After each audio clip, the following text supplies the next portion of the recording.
Shalom anak-anak Miss SKH Berian Hiwan. Bagaimana kabar anak-anak pagi hari ini? Semoga anak-anak dalam keadaan sehat dan sukacita selalu bersama mama, papa, opung, dan seluruh keluarga. Nah, puji Tuhan, hari ini kita masih kembali bisa belajar bersama secara online. Itu semua karena apa anak-anak? Karena kebaikan Tuhan Yesus kepada kita anak-anaknya. Nah, sekarang sudah siap untuk belajar? Sudah semangat? Harus dong, kan sudah libur lebaran, sudah tidak belajar selama beberapa hari. Nah, sekarang bangkitkan kembali semangatnya. Salam sehat, guru hebat, siswa hebat, semuanya hebat. Dan satu lagi yang paling hebat dan yang paling luar biasa itu adalah Tuhan Yesus Kristus. Nah, anak-anak Miss, sebelum kita mulai pelajaran, kita berdoa dulu. Lipat tangannya, kita berdoa. Tuhan Yesus yang baik, kami mengucap syukur kepadamu untuk kasih-Mu, kesehatan, bahkan nafas kehidupan yang Engkau berikan kepada kami. Di sini kami anak-anak Tuhan akan belajar.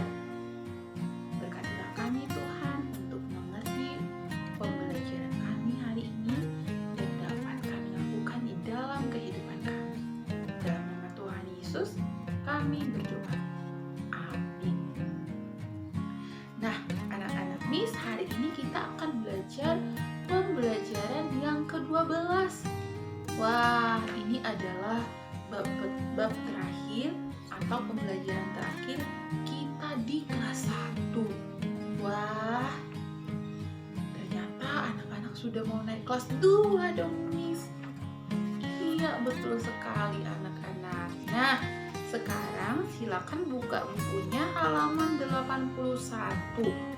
Pelajaran 12 tentang hidup bersama. Oke, sebelum kita mempelajari, kita baca firman Tuhan dulu ya. Kita mau baca firman Tuhan dari kitab Mazmur 133 ayat 1 sampai 3. Sudah dapat anak-anak?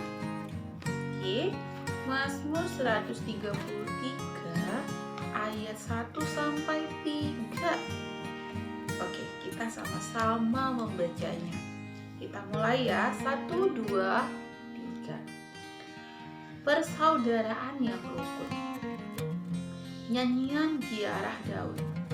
Sungguh alangkah baiknya dan indahnya apabila saudara-saudara diam bersama dengan rukun. Seperti minyak yang baik di atas kepala, meleleh ke janggut, yang meleleh ke janggut Harun dan ke leher jubahnya. Seperti embun gunung Hermon yang turun ke atas gunung-gunung Sion. Sebab kesanalah Tuhan memerintahkan berkat kehidupan untuk selama-lamanya. Sampai di sana pembacaan firman Tuhan.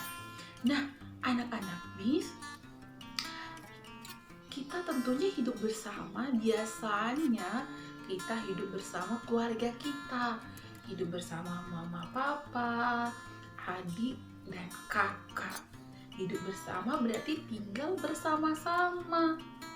Nah, tetapi anak-anak Miss, hidup bersama yang dimaksud dalam pelajaran kita di sini bukan hanya itu, tetapi hidup rukun bersama orang lain, semua sesama kita. Jadi bukan berarti hidup bersama itu harus satu rumah, harus satu tempat tidur. Bukan begitu. Seperti firman Tuhan tadi itu, persaudaraan yang rukun. Hidup bersama itu berarti menjalin hubungan yang baik dengan sesama. Menjalin hubungan yang baik dengan teman, dengan tetangga. atau siapapun itu. Nah, anak-anak, negara kita Indonesia adalah negara yang memiliki banyak sekali suku, agama, budaya, adat istiadat, dan lain sebagainya. Kita semuanya berbeda-beda. Tetapi Tuhan Yesus mengajarkan kita, meskipun berbeda-beda, kita harus bisa hidup rukun. Rukun berarti damai, tidak bertengkar. Ya. Nah, ayo siapa di sini yang selalu hidup rukun? Angkat tangannya.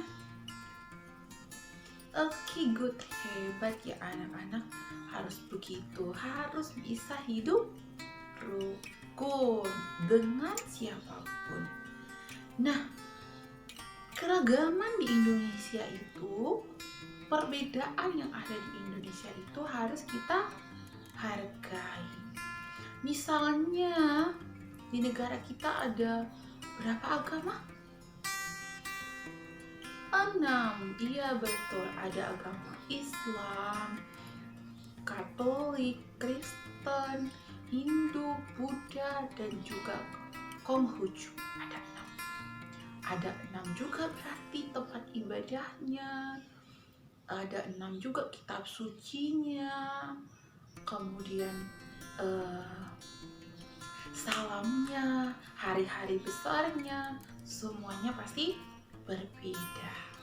Nah, tetapi kita harus saling menghormati. Misalnya nih, kemarin mulai dari tanggal 13 ya, kita di negara kita, saudara kita yang beragama Islam atau Muslim sedang merayakan hari raya Idul Fitri. Nah, salah satu hari besar agama Islam yaitu Idul Fitri. Nah, boleh nggak kita mengucapkan selamat buat mereka? Boleh dong, anak-anak. Kita boleh mengucapkan selamat hari Idul Fitri kepada teman kita atau orang lain yang beragama Islam. Nah, kalau salam ya, salam agama Islam yang unik, yang sering kita dengar. Nah, ketika mereka misalnya mau mengucapkan salam, yaitu dengan kata-kata apa? Iya, Assalamualaikum. Lalu dijawab dengan Waalaikumsalam. Nah, Assalamualaikum itu adalah ucapan salam. Kalau Kristen, Katolik dan Kristen itu salamnya adalah Shalom atau salam sejahtera, sama. Kalau agama Hindu apa ya? Ada yang tahu kalau salam dari agama Hindu? Om Swastiastu. Om Swastiastu. Kalau agama Buddha, Namo Buddhaya. Dan agama Konghucu, salam kebajikan. Nah, kalau tempat ibadah agama Islam, mereka pergi ke masjid. Kalau Kristen sama Katolik itu ke gereja. Hindu di mana? Pura. Buddha di wihara, dan Konghucu di kelenteng atau litang ya. Nah, bagaimana kalau hari besarnya? Islam Idul Fitri, Katolik dan Kristen itu hari Natal.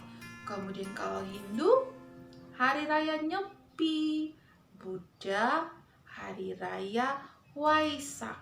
Dan Konghucu itu adalah hari raya Imlek, Kongsi Pacai.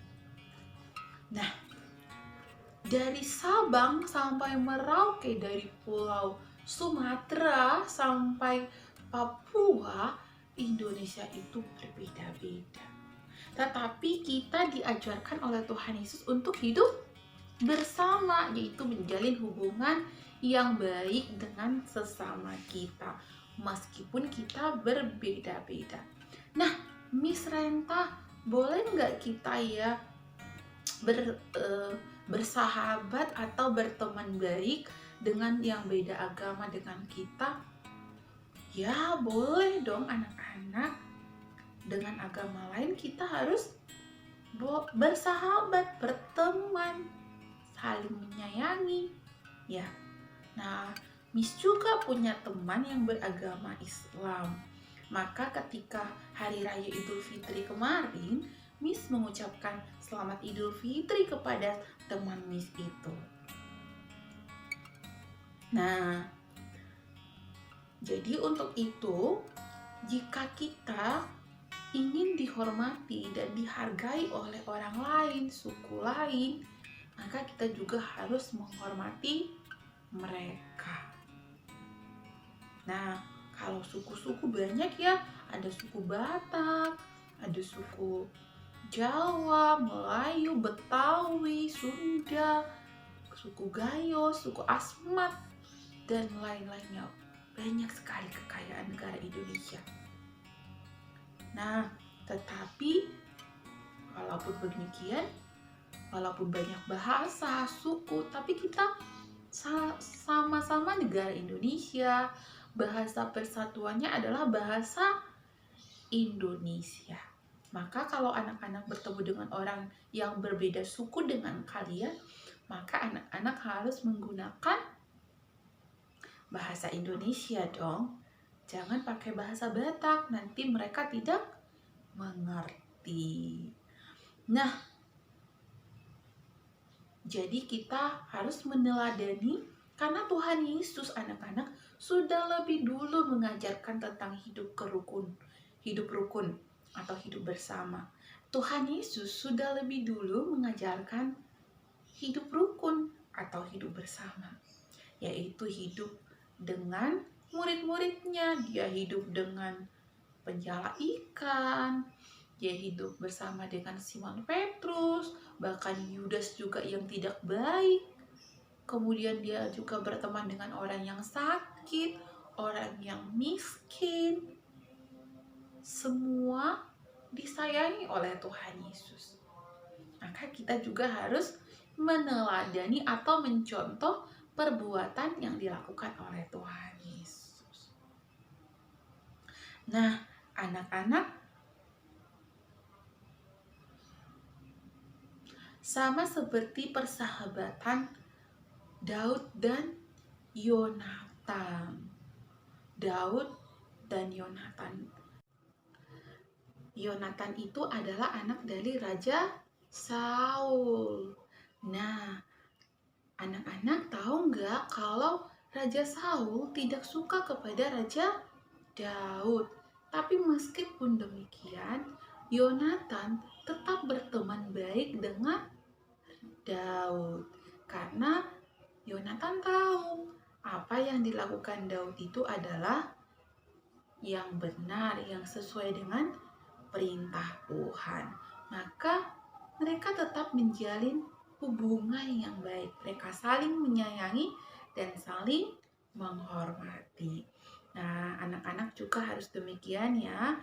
Jadilah hidup rukun bersama semua orang.